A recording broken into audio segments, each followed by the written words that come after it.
واقعہ کربلا تاریخ کا دردناک واقعہ ہے۔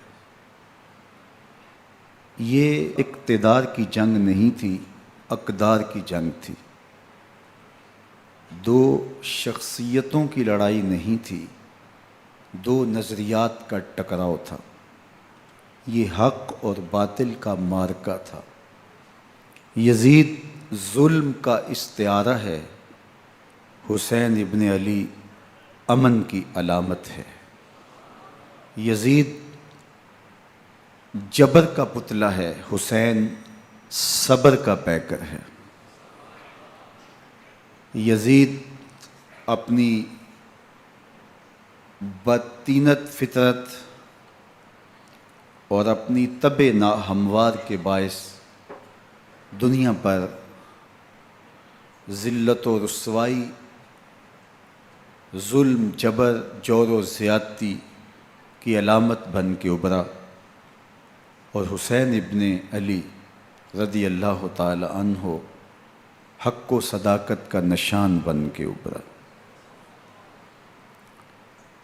کربلا کے تپتے ہوئے ریگزار میں حسینی اور یزیدی دو کردار سامنے آتے ہیں۔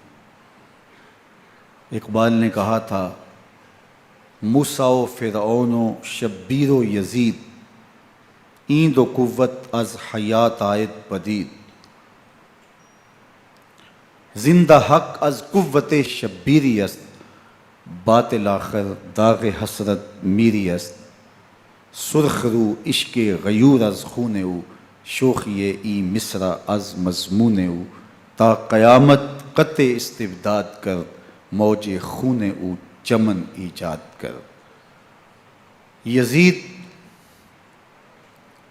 بہدل کی بیٹی محسون کا ناپاک بیٹا تھا، اور حسین محمد عربی کی بیٹی فاطمہ کا شہزادہ تھا۔ یزید دمشق کے اطراف میں سرجون اور جریر اختل جیسے اوباشوں کے جرمٹ میں پل کے جوان ہوا۔ حسین کے گھر کا دروازہ مسجد نبوی کے اندر کھلتا تھا۔ یزید نشے میں دھت ہو کر کے نمازیں چھوڑ دیتا تھا۔ حسین کی کربلا کے اندر بھی نماز تہجد قضا نہیں ہوئی۔ یزید ظلم کا دوسرا نام ہے، حسین امن کی علامت ہے۔ یزید نے زندگی میں ایک مرتبہ حج کیا اور شراب کے مٹکے ساتھ لے کے آیا، اور اختل اور دیگر گویوں اور مغنیوں کو اپنے ساتھ رکھا تاکہ سفر آسانی سے کٹے۔ حسین ابن علی نے 25 حج سواری ہونے کے باوجود پیدل کیے۔ یزید حج بیت اللہ کے بعد مدینہ المنورہ آیا اور شراب کی ایک مجلس بپا کی۔ حضرت امام حسین رضی اللہ تعالی عنہ جب وہاں پہنچے تو شراب کی پھیلی ہوئی بدبو کو محسوس کرتے ہوئے فرمایا، یہ بو کیسی ہے؟ تو نشے میں دھت یزید بولا، یہ شام میں بنتی ہے، اور ایک جام منگوایا اور اس کو پیتے ہوئے دوسرا جام حضرت امام حسین رضی اللہ تعالی عنہ کی طرف بڑھاتے ہوئے کہا، ابا عبداللہ لیجئے۔ تو حضرت امام حسین رضی اللہ تعالی عنہ نے فرمایا، میں اس کی طرف دیکھتا بھی نہیں ہوں، اور پھر وہ عشقی اشعار پڑھنے لگا۔ جب یزید کی شراب نوشی کا منظر امام حسین رضی اللہ تعالی عنہ اپنی آنکھوں سے دیکھ چکے تھے، تو مجھے بتاؤ یزید کے ہاتھ پہ امام حسین کا پاک ہاتھ کیسے آتا؟ حضرت امام حسین رضی اللہ تعالی عنہ جس ماحول میں پلے تھے، جس ماحول میں پرورش پائی تھی، جس ماحول میں رہے تھے، وہ پاکیزہ اور تقدس مآب ماحول تھا۔ اور یزید کبھی اطراف دمشق میں، کبھی غوطہ میں، کبھی الخضرہ محل میں، اور کبھی کہاں داد عیش دیتا رہا اور لہو و لعب کے اندر مصروف رہا، اور اس کی زندگی ان چیزوں سے عبارت تھی۔ وہ محرمات کو حلال قرار دیتا، شراب نوشی اس کی ہڈیوں میں رچی ہوئی تھی، اور شریعت بیضا کا مذاق اڑایا کرتا۔ اور حسین ابن علی رضی اللہ تعالی عنہ کی دوستیاں جن لوگوں سے تھی وہ عبداللہ ابن عباس تھے، عبداللہ ابن عمر تھے، حضرت عبد الرحمن بن ابو بکر رضی اللہ تعالی عنہ تھے۔ یزید تو جوا کھیلتا رہا، یزید تو قمار بازی کرتا رہا، یزید تو شراب نوشی کرتا رہا، اور حسین ابن علی مسجد نبوی کے ممبر میں حضور کے پہلوؤں میں بیٹھتے رہے۔ زمانے نے وہ منظر دیکھا کہ سرخ رنگ کے جوڑے پہنے ہوئے حسنین کریمین حجرہ فاطمہ سے نکلتے ہیں، کم عمری کی وجہ سے کبھی گرتے ہیں کبھی سنبھلتے ہیں، اور آقا کریم خطبہ ارشاد کر رہے ہیں، خطبہ چھوڑ کے حضور نے شہزادوں کو اٹھا لیا۔ وہ منظر بھی زمانے نے دیکھا۔ حضرت عبداللہ بن شداد کہتے ہیں کہ حضور سجدے میں تھے اور سجدہ اتنا طویل ہو گیا، ہمیں لگا یا تو وحی کا نزول ہو رہا ہے یا پھر اللہ کا حکم آ گیا اور اللہ کے محبوب کی روح قبض کر لی گئی۔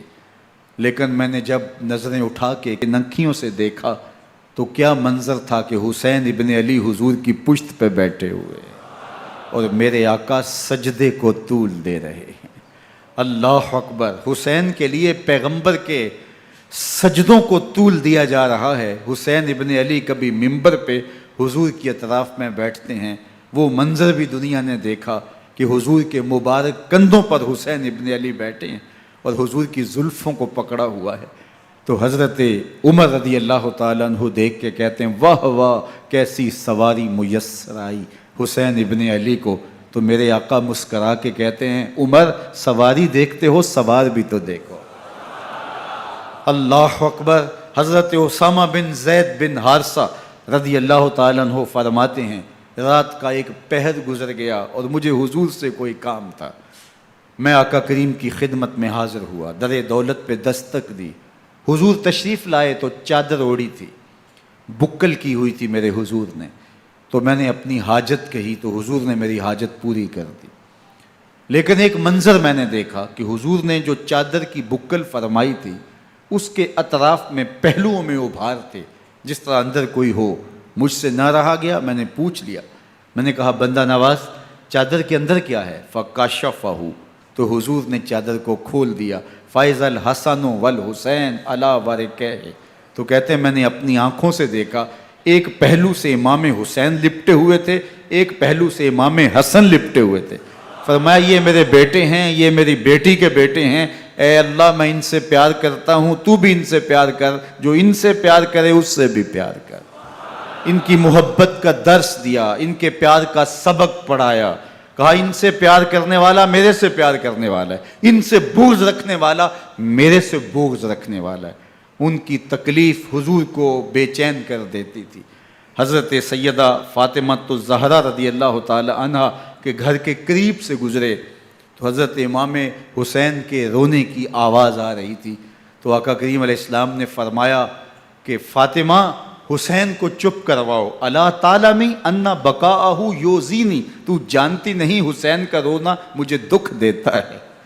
حسین ابن علی کو حضور رونے نہیں دیتے تھے، ان کو دکھی نہیں ہونے دیتے تھے، کیونکہ رسول اللہ صلی اللہ علیہ وسلم جانتے تھے کہ یہ کتنے دکھ سہے گا، کتنی تکلیفوں سے گزرے گا اور کتنے مصائب سہے گا۔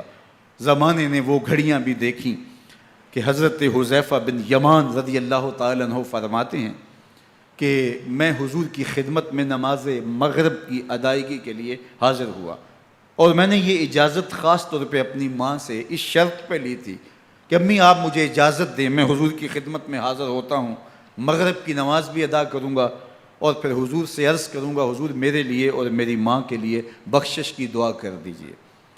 ماں نے اس شرط پہ اجازت دے دی اور میں حضور کی خدمت میں آ گیا، نماز مغرب ادا کی، سلام پھرا تو میرے دل میں آرزو تھی میں حضور سے عرض کروں حضور میرے لیے اور میری ماں کے لیے مغفرت کی بخشش کی دعا کر دیں، لیکن حضور عبادات میں ذکر میں نوافل میں ایسے مشغول ہوئے کہ میں آرزو رکھنے کے باوجود بھی عرض نہ کر سکا۔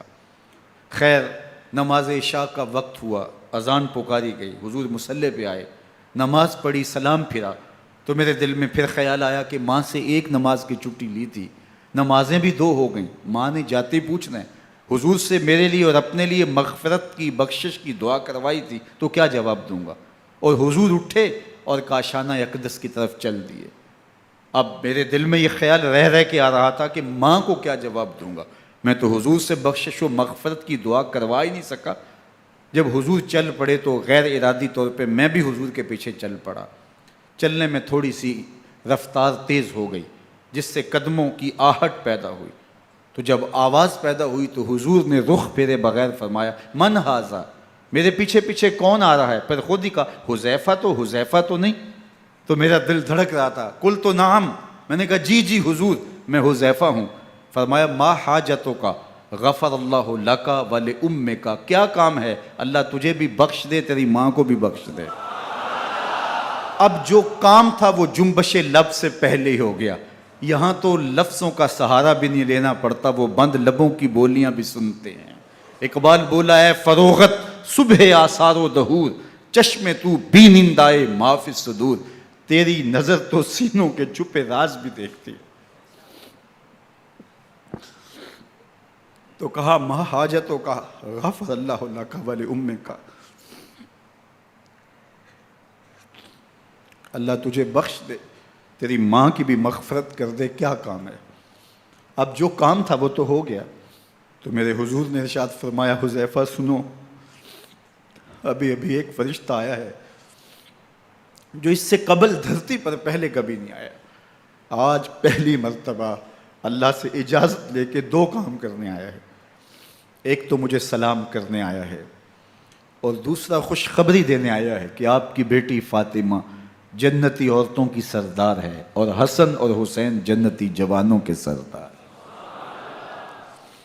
ایک طرف یزید ناپاک میسون کا پلیت بیٹا، اور ایک طرف محمد عربی کا نواسا، فاطمہ کے دودھ کا اثر، علی المرتضیٰ کے خون کی تاثیر، رسول اللہ صلی اللہ علیہ وسلم کے کندھوں پہ بیٹھنے والا۔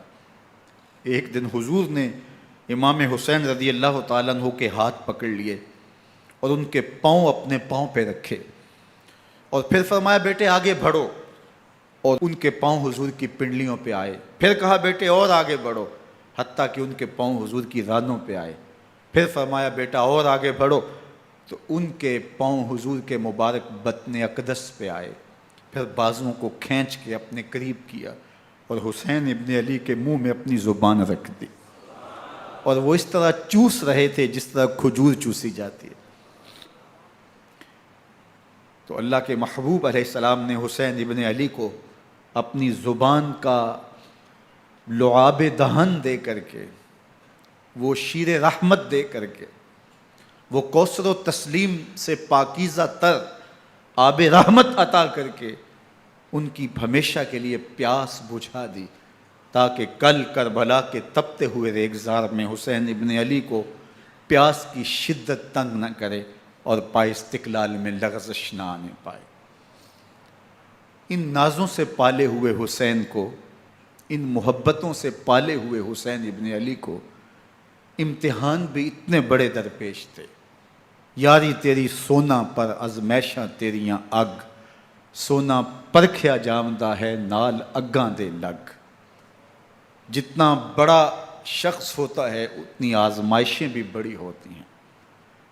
پیغمبر رحمت کی آغوش میں کھیلنے والا، حجرہ فاطمہ کا جانشین، مصلی رسول کا وارث، منبر رسول صلی اللہ علیہ وآلہ وسلم پر حضور کے مبارک پہلو اور گود میں بیٹھنے والا حسین، حضور کی زبان چوسنے والا حسین، حضور کے کندھوں پہ سواری کرنے والا حسین، آقا کریم علیہ الصلوۃ والسلام کے مبارک سجدے کی حالت کے اندر حضور کی پشت پہ کھیلنے والا حسین، جس حسین کا دروازہ مسجد نبوی کے اندر کھلتا تھا اور یزید کی کرتوتوں کے چشم دید گواہ تھے۔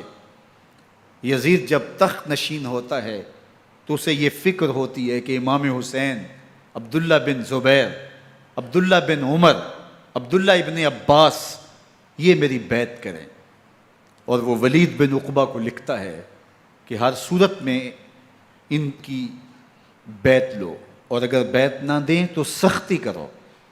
حضرت امام حسین رضی اللہ تعالی عنہ کو بلاوا آتا ہے کہ آپ کو دارالامارت میں گورنر ہاؤس میں بلایا جا رہا ہے، ولید بن عقبہ کا پیغام آپ کو پہنچتا ہے۔ آپ اس وقت فرماتے ہیں کہ اس وقت جو پیغام پہنچا ہے وہ کسی خطرے سے خالی نہیں ہے، تو کچھ سواروں کو ساتھ لیا، کہا تم دارالامارت کے باہر کھڑے رہنا، اگر میری آواز بلند ہوئی تو اندر آ جانا، ورنہ تم انتظار کرنا۔ آپ اندر گئے۔ ولید بن عقبہ نے مروان کو بھی بلایا تھا۔ مروان بن حکم یہ گورنر مدینہ ولید سے پہلے رہ چکا ہے، تو اس نے مشورہ دیا کہ سختی کی جائے۔ خیر ولید بن عقبہ نے کہا کہ یہ خط ہے، حضرت امیر معاویہ کا انتقال ہو گیا اور یزید تخت نشین ہوا ہے، لہٰذا وہ آپ سے بیعت کا مطالبہ کرتا ہے۔ تو حضرت امام حسین رضی اللہ تعالیٰ عنہ نے فرمایا کہ میرے جیسا شخص یوں چھپ کے بیعت نہیں کر سکتا، اور آپ واپس پلٹے۔ مروان بن حکم نے ولید بن عقبہ کو کہا کہ یہ موقع ہے جانے نہ دیا جائے، اگر یہ نکل گئے تو دوبارہ تم قابو نہیں پا سکو گے، اور انہیں یہیں قتل کر دیا جائے۔ حضرت امام حسین رضی اللہ تعالیٰ عنہ نے یہ بات سن لی۔ کہتے ہیں حضرت امام حسین انہی قدموں کے بل واپس پلٹے اور مروان بن حکم سے مخاطب ہو کے کہا، مروان کیا بول رہا ہے؟ وہ خاموش ہو گیا۔ فرمایا تو جانتا نہیں ہم کون ہیں؟ آنا حسین ابن علی ابن ابی طالب، میں حسین ہوں، میں علی کا بیٹا ہوں، ہمارے گھر میں قرآن اترتا رہا ہے، وحی کا نزول ہوتا رہا ہے، اور یزید فاسق ہے، فاجر ہے، مسلمانوں کا قاتل ہے اور شرابی ہے، میں ڈنکے کی چوٹ پہ یزید کی بیعت سے انکار کرتا ہوں۔ بس حیدری کچھار سے محمدی شیر نکل آیا ہے۔ اب اوسان خطا ہو گئے، راستہ چھوڑ دیا، واپس آئے، سیدہ زینب سے ملے، کہا مدینے کو چھوڑنا پڑے گا۔ کہا بھیا کیا ہوا؟ کہا یزید بیعت لینے پہ مصر ہے اور میں کسی صورت بھی بیعت نہیں کروں گا۔ رسول اللہ کا مدینہ ہمارے خون سے لالا زار بنے گا، میں نہیں چاہتا کہ حضور کے شہر نور کی حرمت پامال ہو۔ دوستو وہ کیسا منظر ہوگا جب حسین ابن علی نے آخری حاضری حضور کے روضے پہ دی ہوگی۔ حاجی یا معتمر 10 دن کے لیے، 8 دن کے لیے، 20 دن کے لیے مدینہ المنورہ عارضی سکونت اختیار کرتا ہے، اور حضور کے روضہ انور سے، اس شہر نور سے، ان گلیوں سے، ان بام و در سے ایسا مانوس ہو جاتا ہے کہ جب واپس پلٹ رہا ہوتا ہے ان دعاؤں کے ساتھ کہ دوبارہ آنا بھی نصیب ہو، اور اسے لگتا ہے کہ میں دوبارہ بھی بلایا جاؤں گا، لیکن اس کے باوجود شہر حبیب چھوڑنا قیامت سے کم نہیں ہوتا۔ اعظم چشتی مرحوم آخری بار جب حضور کے روضہ انور پہ گئے تو بیمار تھے، ویل چیئر پہ تھے۔ باب بقی سے باہر نکلے تو خادم سے کہا کہ میری ویل چیئر پیچھے سے کھینچو تاکہ میرا رخ روضہ انور کی طرف رہے، اور وہ پیچھے سے کھینچتا چلا جا رہا ہے، اور جب باب مکہ سے پیچھے جنت البقیع کے قریب سے گنبد خضرا نگاہوں سے اوجل ہونے لگا تو اعظم چشتی مرحوم نے کہا، جان بدن سے نکلتی ہے اعظم، جان بدن سے نکلتی ہے اعظم، کوئی آسان ہے مدینے سے جدا ہونا، کوئی آسان ہے مدینے سے جدا ہونا۔ یہ اس شخص کی کہانی ہے جو 10 دن، 5 دن، مہینہ، 2 ماہ وہاں رہتا ہے، اور پھر اس شہر کو چھوڑ کے آنا اس کے لیے آسان نہیں ہوتا۔ اور مجھے بتاؤ کہ حسین جو پیدا مدینے میں ہوا، جس کے گھر کا دروازہ مسجد نبوی کے اندر کھلتا تھا، جو مسجد نبوی کے اندر پرورش پا کے جوان ہوتا ہے اور مدینے کی گلیوں میں کھیلتا رہا، اس حسین ابن علی کے لیے مدینہ چھوڑنا، اور پھر وہ اس بات کا علم اور شعور رکھتے تھے کہ یہ آخری بار حضور کے در پہ حاضری ہے، دوبارہ اس شہر نور میں نہیں آ سکوں گا، تو کیا قیامت ہوگی اور کیا منظر ہوگا۔ محمد بن حنفیہ کے علاوہ خاندان نبوت کے جتنے لوگ تھے ان سب نے شہر مدینہ کو الوداع کہا، اور رات کے موقع میں مدینہ المنورہ کو، مسجد نبوی کو چھوڑ کر کے مکہ کی جانب عازم سفر ہوئے۔ 3 شعبان المعظم کو مکہ المکرمہ پہنچتے ہیں، ادھر کوفیوں کے خطوط آنے شروع ہو جاتے ہیں۔ حضرت امام حسین رضی اللہ تعالیٰ عنہ مسلم بن عقیل رضی اللہ تعالیٰ عنہ کو صورتحال معلوم کرنے کے لیے بھیج دیتے ہیں۔ 40,000 کوفی آپ کے ہاتھ پہ بیعت کر لیتے ہیں۔ ادھر 25 پیدل حج کرنے والے حضرت امام حسین 8 ذی الحج کو احرام باندھتے ہیں، لیکن آپ کو پتہ چلتا ہے کہ حاجیوں کے روپ میں قاتل چھپا دیے گئے، تو آپ اس احرام کو حج کی بجائے عمرے میں بدلتے ہیں اور کوفے کی جانب عازم سفر ہوتے ہیں۔ کائنات والو، ذرا سینے پہ ہاتھ رکھ کے دیکھو کہ یہ کتنا مشکل مرحلہ تھا۔ اس دین کی آبرو کو بچانے کے لیے حضرت امام حسین رضی اللہ تعالیٰ عنہ نے کتنا بڑا قدم اٹھایا۔ آپ کے بہی خواہ، دوست، احباب عبداللہ بن عمر یہ سارے روکتے ہیں۔ عبداللہ بن عباس کہتے ہیں حضرت نہ جائیے، الکوفی لا یوفی، کوفی کبھی وفا نہیں کرتے، آپ کے والد کو وہاں شہید کیا گیا، لیکن آپ ایک فرض کو نبھانے جا رہے ہیں۔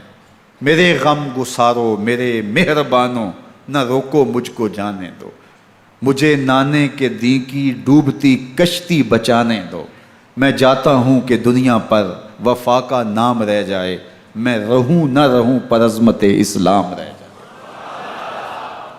میں نہیں جاتا تو نبی کے گھر کی آن جاتی ہے، میں نہیں جاتا تو نبی کے گھر کی آن جاتی ہے، تمہارا دین جاتا ہے میری غیرت ایمان جاتی ہے۔ حضرت امام حسین یہاں سے چلتے ہیں، ابھی راستے میں ہی پہنچتے ہیں کہ یہ خبر آتی ہے کہ کوفے والوں نے بے وفائی کر دی، حضرت مسلم بن عقیل رضی اللہ تعالیٰ عنہ کو شہید کر دیا گیا، نعمان بن بشیر معزول کر دیے گئے، ابن مرجانہ ابن زیاد وہاں متعین کر دیا گیا جو سخت گیر شخص تھا، اور اس نے لوگوں کو ڈرایا دھمکایا اور کوفے کے لوگوں کے دل بدل گئے اور وہ بیتیں توڑنے لگے۔ وہ منظر مسجد کوفہ کا کتنا دلگداز تھا، جب امام نماز کے لیے کھڑے ہوئے تو 40,000 لوگ آپ کے پیچھے تھا، جب سلام پھیرا اور امام نے دیکھا کہ پیچھے لوگ نہیں ہیں، پھر لوگوں نے اپنے دروازے بھی بند کر لیے۔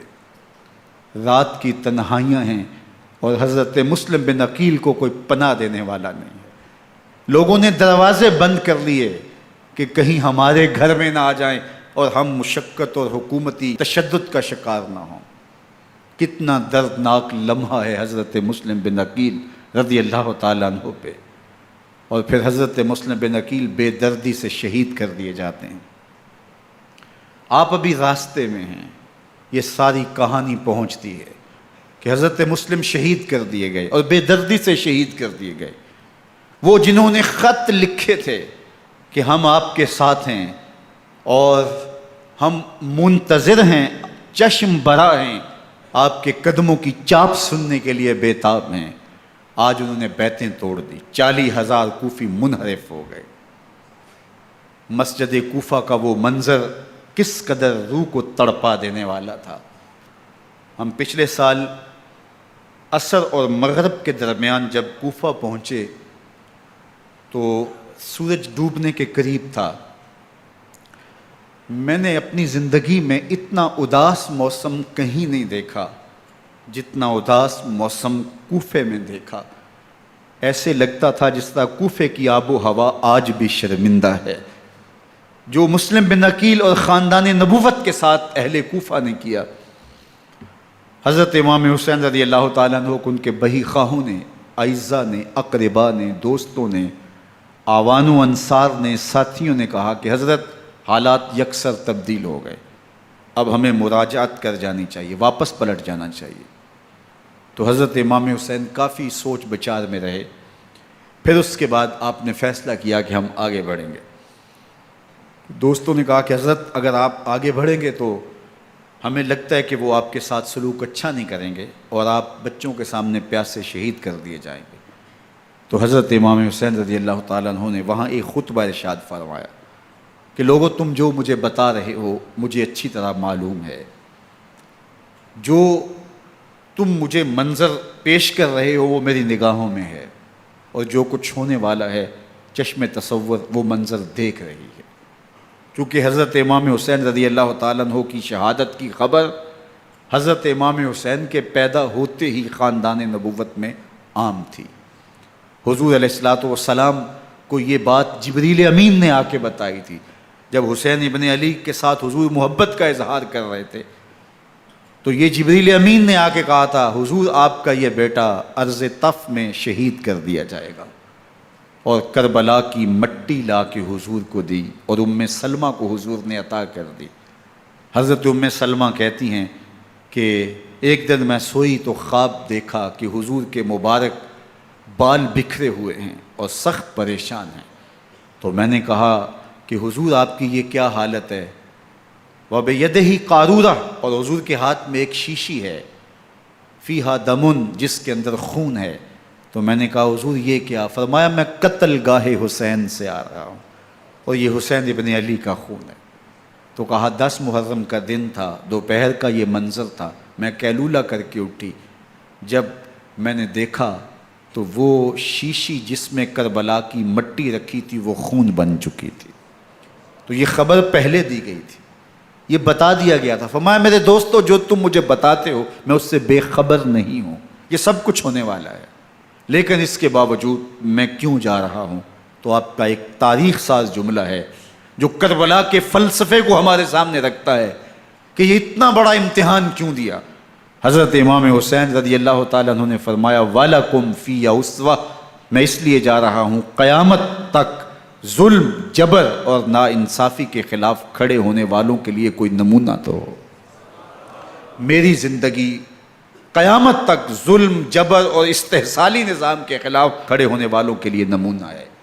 تو حضرت امام حسین رضی اللہ تعالیٰ عنہ نے حق اور باطل کے درمیان ایک سرخ لکیر کھینچ دی اپنے خون سے۔ اب حق اور باطل کا امتیاز کرنا مشکل نہیں ہے، کوئی باطل پہ اڑا رہے تو الگ بات ہے، لیکن امتیاز کرنا مشکل نہیں ہے۔ حدود بالکل واضح کر دیں۔ اقبال نے یہاں کتنی خوبصورتی کے ساتھ اس مضمون کو نبھایا۔ سرخ رو عشق غیور از خون او، شوخی این مصرع از مضمون او، تا قیامت قطع استبداد کر، موج خون او چمن ایجاد کر۔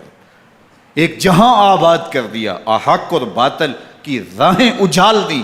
اب لوگوں کو یزید کا چہرہ پہچاننے میں دیر نہیں لگتی، وقت کے ہر یزید کا چہرہ آسانی سے پہچانا جا سکتا ہے۔ یہ معرفت زمانے کو کروائی کس نے؟ حسین ابن علی نے کروائی رضی اللہ تعالی عنہ۔ تو حضرت امام حسین نے فرمایا کہ جو میرے ساتھ ہونے والا ہے میں اچھی طرح جانتا ہوں، لیکن میں اس کے باوجود آگے بڑھوں گا۔ پھر بڑھے اور کربلا میں جا کے خیمہ زن ہو گئے۔ 7 محرم کو پانی بند کر دیا گیا، پانی بند ہوا تو کھانا بھی میسر نہیں تھا، لیکن ذکر پانی کا ہوتا ہے اس لیے کہ کھانے کے بغیر انسان کئی دن کاٹ لیتا ہے، لیکن پانی کے بغیر گزر نہیں ہوتی۔ تو فرات کی نہر سامنے اپنی موجوں کے ساتھ چمک رہی ہے، لیکن ایک قطرہ آب بھی آل رسول کو نہیں دیا جا رہا۔ کائنات کے اندر ایسے انوکھے امتحان بھی ہوتے ہیں، وارث ہوں ساقی کوثر کے، مالک ہوں حوض کوثر کے، اور بیٹے ہوں ساقی کوثر کے، اور آج ایک بوند پانی کی بھی میسر نہ ہو۔ صبر کا امتحان ہے، عزیمت کا امتحان ہے۔ حضرت امام حسین رضی اللہ تعالیٰ عنہ خیمہ زن ہو گئے، 3 دن تک پانی بند رہتا ہے، 9 محرم کو رات کی تنہائی میں حملہ آور ہونا چاہتے ہیں، لیکن آپ نے کہا کہ ہمیں اللہ کے حضور عبادت اور ذکر کے لیے وقت دیا جائے۔ ساری رات ذکر میں گزرتی ہے، عبادات میں گزرتی ہیں۔ رات کے اندھیرے میں آپ چراغ بجھا دیتے ہیں۔ آوان و انصار کو کہتے ہیں کہ ان کی دشمنی میرے ساتھ ہے، انہیں میرا خون چاہیے، اگر تم رات کی تاریکی میں نکل جاؤ تو میں تم سے کوئی مواخذہ نہیں کروں گا، اور یہ بھی تمہارا پیچھا نہیں کریں گے، اس لیے کہ ان کا مطلوب تم نہیں ہو، ان کا مطلوب میں ہوں۔ جب چراغ جلایا تو کوئی بھی نہیں گیا۔ مسلم بن اوسجہ کھڑے ہو کے کہتے ہیں حضرت اگر ہمارے بدن کو 70 بار کاٹا جائے اور جلایا جائے اور ہواؤں میں اڑا دیا جائے پھر بھی آپ کا ساتھ نہیں چھوڑیں گے۔ 70 سال کے بوڑھے ہیں حبیب بن مظاہر، کہتے ہیں حضرت آپ کو چھوڑ کے جائیں کہاں، آپ کو چھوڑ کے جائیں کہاں؟ کوئی ساتھ چھوڑنے کے لیے تیار نہیں ہے۔ پیاس ہے، سخت گرمی ہے، کربلا کا ماحول ہے، 72 افراد اور خاندان کی خواتین میدان کربلا میں خیمہ زن ہیں۔ دوسری طرف لشکر اعداء اشقیا 22,000 کی تعداد میں مقابلے میں، ایک روایت 30,000 کی ہے۔ ان صرف 72 پیاسے لوگوں کے لیے اتنے لوگوں کو جمع کرنے کا مقصد خوف زدہ کرنا تھا۔ شرط ہے کہ یزید کی بیعت کر لیں، محاصرے توڑ دیں گے، پانی دستیاب ہوگا، اعزاز و اکرام سے نوازا جائے گا، خزانوں کے منہ کھول دیے جائیں گے۔ لیکن حسین ابن علی کہتے تھے سب کچھ لٹ جائے گا، باطل کے ہاتھ پہ ہاتھ نہیں رکھوں گا۔ اللہ اکبر۔ اب صبح طلوع ہوتی ہے، عاشور کا دن چڑھتا ہے، سورج اپنی پوری تمازت کے ساتھ گرمی برسا رہا ہے۔ آج خاندان نبوت کا امتحان زمانے نے دیکھنا ہے۔ رسول اللہ کا لعاب چوسنے والا اس کے صبر کا آج امتحان ہے۔ حضور کے کندھوں پہ کھیلنے والے حسین کا آج امتحان ہے۔ اللہ اکبر۔ حسین ابن علی تمام حجت کرتے ہیں میں نے تمہارا کچھ نہیں بگاڑا، میں نے کسی کا خون نہیں کیا، میں نے کوئی زیادتی نہیں کی، تم کیوں میرے قتل کے در پہ ہو؟ تم جانتے نہیں میں کون ہوں؟ میں تمہارے نبی کا نواسا ہوں، رسول اللہ صلی اللہ علیہ وآلہ وسلم کے کندھوں پہ کھیلتا رہا ہوں، حضور کا لعاب چوستا رہا ہوں، اور میں بوسہ گاہ رسول صلی اللہ علیہ وآلہ وسلم ہوں۔ لیکن ان اشقیاء کے دل پر کوئی چیز اثر انداز نہیں ہوتی۔ ایک ہور ہے، اللہ اس کے دل میں نرمی ڈالتا ہے۔ پہلے تو امام حسین کو گھیر کے لے کر کے آتا ہے، لیکن بعد میں وہ قافلہ یزید سے قافلہ حسین کی طرف آ جاتا ہے۔ امام حسین فرماتے ہیں تو دنیا میں بھی ہور ہے، آخرت میں بھی ہور ہے، آزادی مل جاتی ہے۔ باقی 22,000 کا لشکر جرار امام حسین کے قتل کے در پہ ہے۔ پھر تاریخ نے خاندان نبوت کا وہ انوکھا امتحان دیکھا۔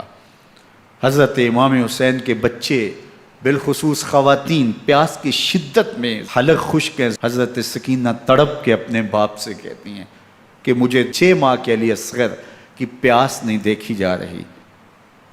بچے کو ہاتھوں پہ اٹھاتے ہیں اور نہر فرات کے کنارے پہنچ کے فرماتے ہیں اشقیاء سے مخاطب ہو کے تمہارا معاملہ میرے ساتھ ہے، اس 6 ماہ کے بچے نے تمہارا کچھ نہیں بگاڑا، اور چلو بھر کے اس کا حلق سیراب کرنا چاہتے ہیں۔ ایک 2 شاخہ تیر آتا ہے جو حضرت علی اصغر کے گلے کو چیر دیتا ہے۔ راوی لکھتے ہیں کہ وہ عام تیر نہیں تھا، جانوروں کو شکار کرنے کے لیے جو بڑے تیر ہوتے ہیں وہ 2 شاخہ تیر تھا۔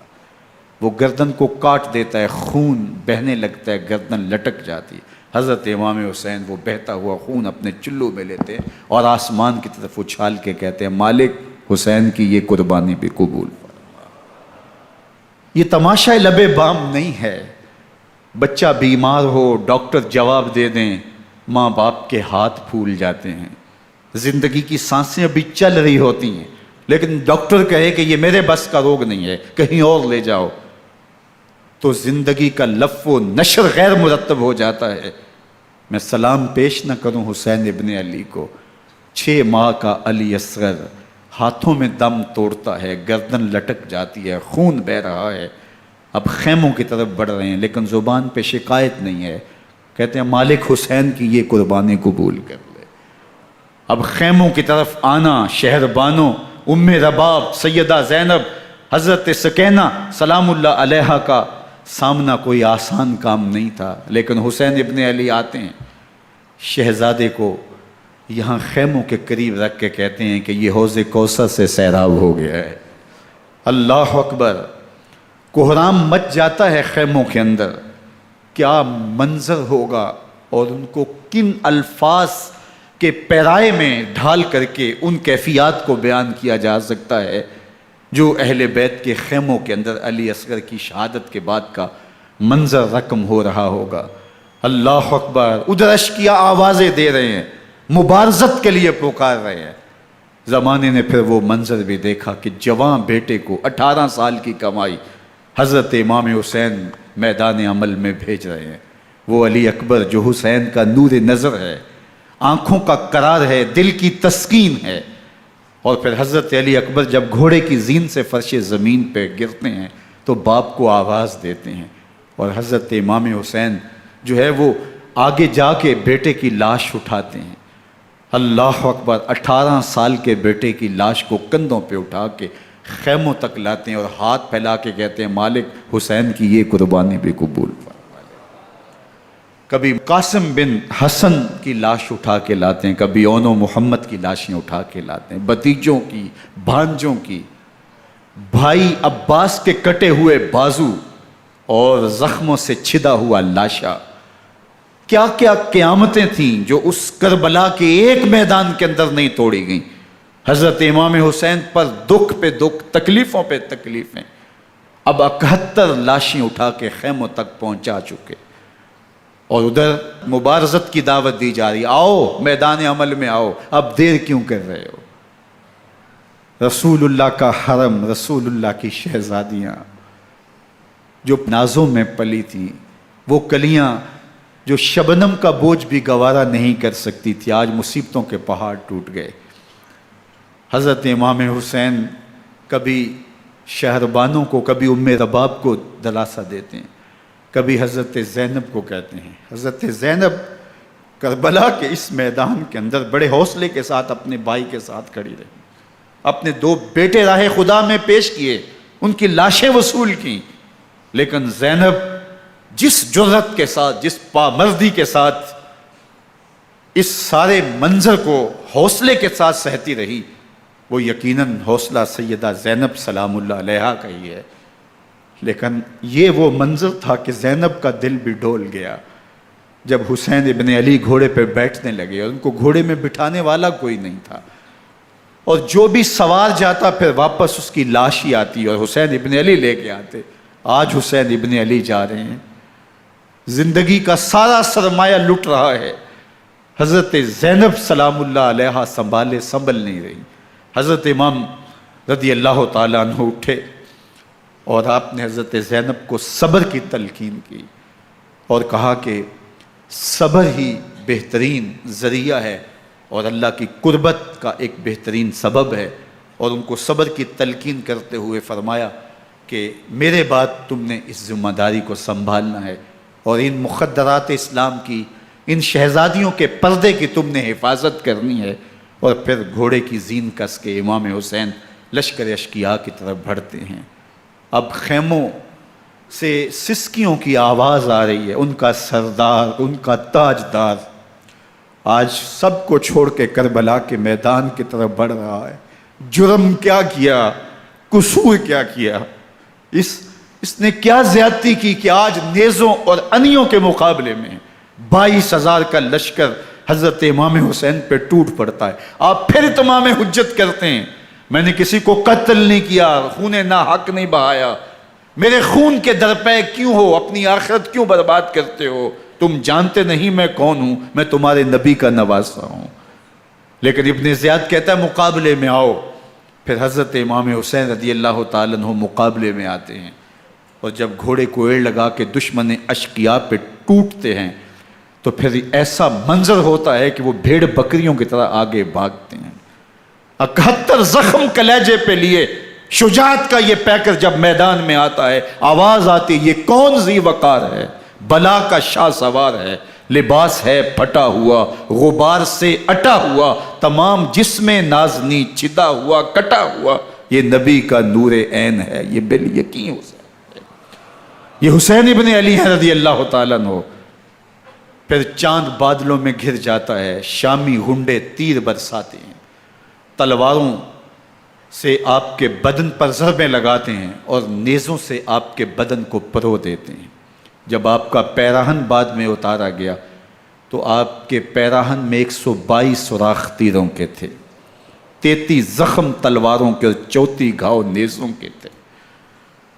جب گھوڑے کی زین سے فرش زمین پر آئے، بدن چھلنی تھا، زخم زخم سے خون بہ رہا تھا، 3 دن کا پیاسا حسین، اللہ اکبر، بدن زخموں سے چور، 71 لاشیں کلیجے پہ لیے، مخدرات اسلام کے پردے کا خیال دل میں الگ ہے، لیکن گھوڑے کی زین سے جب فرش زمین پہ امام حسین آتے ہیں، زبان پہ ہائے نہیں، نالا و شیون نہیں، چیخ و پکار نہیں، آتے ہی پیشانی سجدے میں رکھتے ہیں اور پکارتے ہیں اللہم ردن بقضائک وصبرن علی بلائک تسلیمن لامرک سبحان ربی الاعلی۔ مالک گھر لٹا کے، بچے لٹا کے، خاندان سب کچھ قربان کر کے، اپنے بدن کو زخموں سے چھلنی کروا کے، تیروں اور نیزوں کی انیوں سے اپنے آپ کو زخمی کروا کے، تیرے حضور سر جھکا کے یہ اقرار کرتا ہوں کہ حسین تیری تقدیر پہ راضی ہے، مالک تو بھی بتا، تو بھی حسین پہ راضی ہوا ہے کہ نہیں ہوا؟ آواز آ رہی ہے، اس پیاسے پر علی شیر خدا کو ناز ہے، اس نواسے پر محمد مصطفیٰ کو ناز ہے، اوروں نے بھی سجدے کیے پر اس کا عجب انداز ہے، اس نے وہ سجدہ کیا جس پر خدا کو ناز۔ حسین ابن علی رضی اللہ تعالیٰ عنہ کا سر انور دستے قاتل نے تب کاٹا جب وہ سجدے میں جھکا ہوا تھا۔ یزید نے کہا میں بیعت لوں گا، امام حسین نے کہا کبھی بھی نہیں دوں گا، یہ سر کٹ سکتا ہے جھک نہیں سکتا۔ سر کاٹ کے نیزے کی نوک پہ چڑھا دیا گیا اور یہ اس بات کا اعلان تھا کہ ہم جیت گئے اور حسینی ہار گئے، اور لشکر یزید میں غوغا مچ گیا، نقارے بجنے لگے کہ ہم جیت گئے، دیکھو امام حسین شہید کر دیے گئے، اور سر کاٹ کے نیزے کی نوک پہ چڑھایا گیا۔ لیکن لشکر یزید سے ہی آواز آئی یہ کیسا سر ہے جو کٹ کے بھی سر بلندی ہے، کٹ گیا ہے پھر بھی اونچا ہے، اللہ اکبر، یہ سر سجدے میں کٹا ہے، رب کے حضور عبادت کی حالت میں کٹا ہے، حسین آج بھی سجدے میں ہے، اللہ اکبر، حسین آج بھی سجدے میں ہے، بلکہ کٹے ہوئے سر کا رخ زمین کی جانب تھا اور کٹی گردن آسمان کی طرف، یوں نیزے پہ پرویا گیا، اللہ اکبر۔ ایک شاعر نے نقشہ کھینچا، بآنکھ سر نیزے پہ اور سوئے زمین ہے روح، یعنی سجدہ ثانی کی ہے آرزو۔ رکعت کے 2 سجدے ہوتے ہیں، ابھی ایک سجدہ ہوا تھا کہ دست قاتل نے سر کاٹ دیا، کہا حسین کی پیشانی میں دوسرے سجدے کی تمنا مچل رہی ہے۔ یہ تھا حسین ابن علی کا سجدہ، ساری زندگی رب کے حضور سجدہ قضا نہیں ہونے دیا۔ آج پانی نہیں ہے، اللہ اکبر، آج تیمم کر لیتے ہیں، آج اپنے خون کو اوڑھ کر کے حسین نے اپنی پیشانی اپنے مالک کے حضور جھکا کر کے عظیمت کی وہ انوکھی داستان رقم کر دی کہ صدیاں گزرنے کے باوجود بھی ان کی یادوں کے چراغ روشن ہیں۔ جب حضرت امام حسین اور دوسرے اعیان و انصار کو شہید کر دیا گیا تو ان کے سر نیزوں کی نوک پہ چڑھا دیے گئے، حضرت امام حسین کا کٹا ہوا سر اور باقی 71 افراد کے کٹے ہوئے سر نیزوں کی نوک پہ، اور 10 سواروں کو ابن سعد نے کہا کہ ان کو رون دو، اور گھوڑوں کی ٹاپوں تلے حضرت امام حسین رضی اللہ تعالیٰ عنہ اور ان کے آوان و انصار کو جو ہے وہ روندا گیا، حتیٰ کہ ان کی استخوان مبارک، ان کی ہڈیاں بھی چور چور ہو گئیں۔ روننے سے قبل ان کا لباس اتار لیا، ان کے کپڑے اتار لیے گئے، اللہ اکبر، کیسی دردناک گھڑیاں تھیں۔ یزید کا صرف یہی بد کرداری کا مرحلہ نہیں تھا، اس کربلا کے صحرا کے اندر یزید نے جس طرح امام حسین رضی اللہ تعالیٰ عنہ کو شہید کیا اور حضرت امام حسین کے خاندان کو شہید کیا، جب مدینہ المنورہ پر یزید نے مسلم بن عقبہ کو مقرر کیا، جس کو بزرگوں نے مصرب بن عقبہ کہا ہے، تو اس کو کہا 3 دن تک مدینے کا حرم تمہارے لیے حلال ہوگا، جو چاہو تم کرنا، اور شامی فوجوں کو اجازت ہوگی۔ تو وہاں بھی انہوں نے 10,000 تابعین اور 700 صحابہ کو شہید کیا۔ حضرت ابو سعید خدری رضی اللہ تعالیٰ عنہ گھر سے باہر نکلے، کافی بوڑھے ہو چکے تھے، تو انہوں نے حضرت ابو سعید خدری کو پکڑ لیا، کہا تم کون ہو؟ کہا مجھے ابو سعید خدری کہتے ہیں۔ تو کہا ہاں تمہارا نام سنا ہے، اور داڑھی سے پکڑ کے کھینچا اور کہا کہ ہے تمہارے پاس جو ہمیں دو؟ تو کہا کہ میرے پاس تو کچھ بھی نہیں، میں تو فقیر آدمی ہوں۔ تو ان کے گھر ان کو لے گئے، تو 2 کبوتر رکھے تھے حضرت ابو سعید خدری نے، تو وہ کبوتر لوٹ کے لے گئے۔ اللہ اکبر۔ حضرت ابن سنان رضی اللہ تعالیٰ عنہ کو، جو حضور کے علم بردار تھے فتح مکہ کے دن، ان کو ستو پہلے پلائے اور پھر ان کی گردن کاٹی گئی، اور کہا یہ ہے وہ ستو جو تم زندگی میں آخری بار پیو گے۔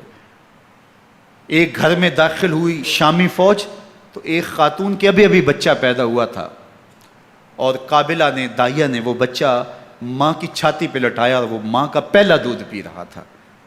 تو یہ جا کے کہنے لگے نکالو تمہارے پاس جو کچھ ہے۔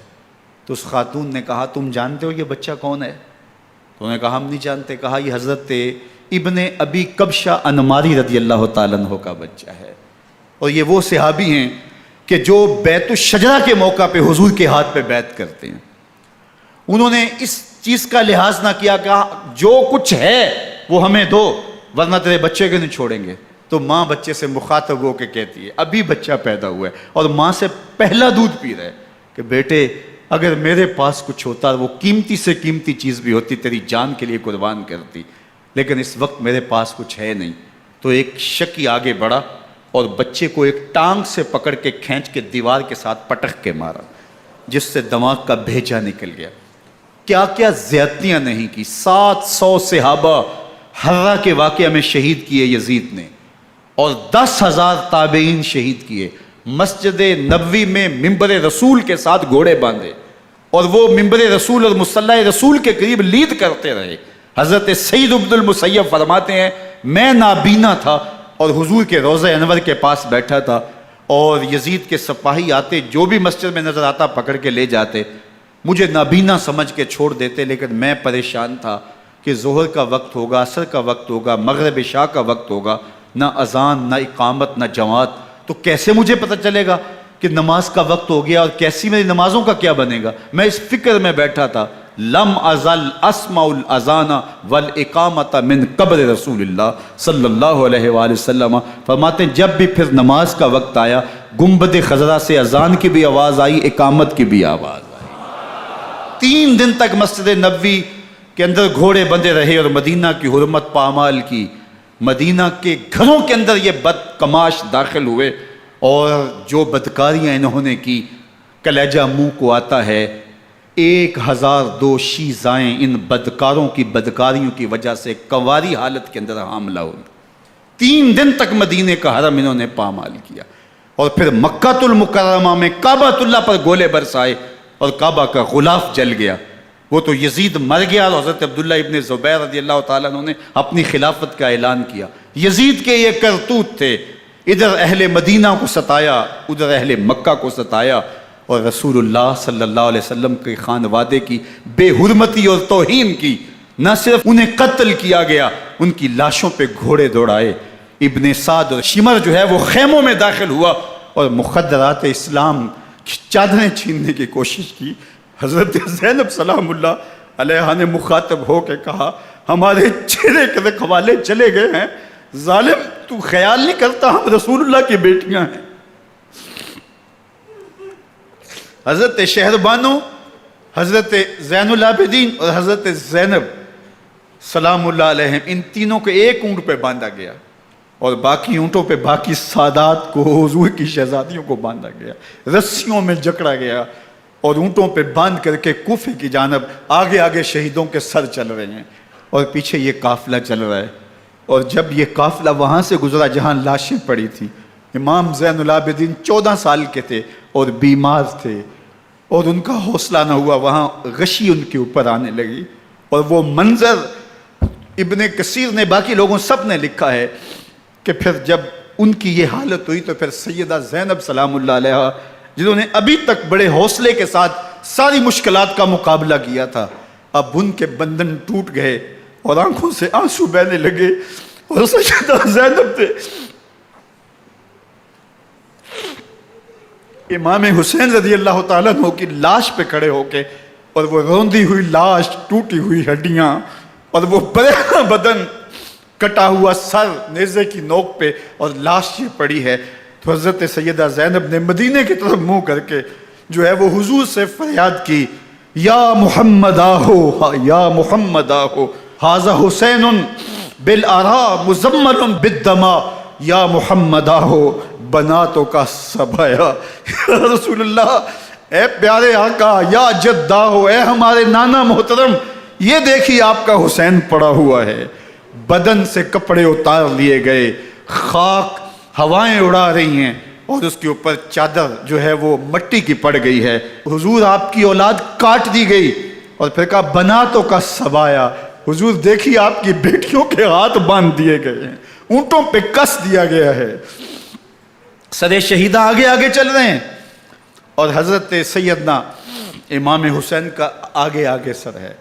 راستے کے اندر ایک جگہ آئی، رات گزری اور ان کو اتارا گیا۔ رات کا موقع تھا، ایک خاتون آئی اور اس نے کوئی کھانا پیش کیا ان کو، اور کہا کہ میں کسی زمانے میں حضرت سیدہ فاطمہ تو زہرا کی نوکری کیا کرتی تھی، ان کی لونڈی تھی، ان کی کنیز تھی، اور آج مجھے پتہ چلا کہ آپ لوگ گزر رہے ہیں، تو میں نے کہا کہ میں اپنی مخدومہ کے خاندان کی خدمت کروں۔ اور پھر اس نے کہا کہ اس وقت سیدہ کی گود میں ایک 6-7 ماہ کی بچی تھی جس کو زینب کہا کرتے تھے، تو سیدہ زینب نے کہا کہ اماں اگر پہچانتی ہو تو وہ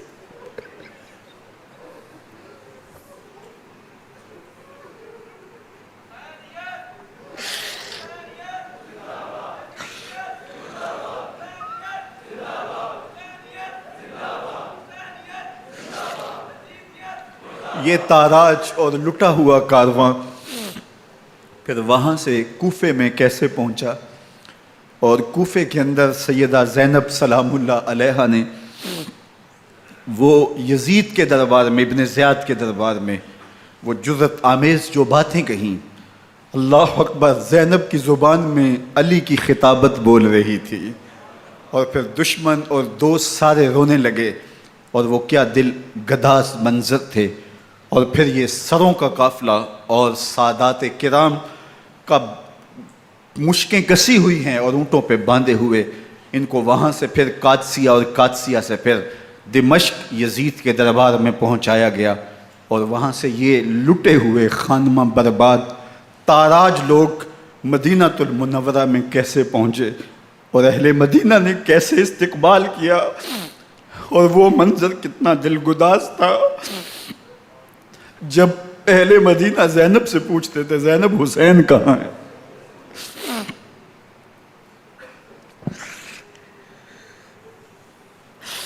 بے مروت بے وفا تیرا بھی کیا افسانہ ہے، جس نے اپنی ہی شمع کو گل کیا تو وہ پروانہ ہے۔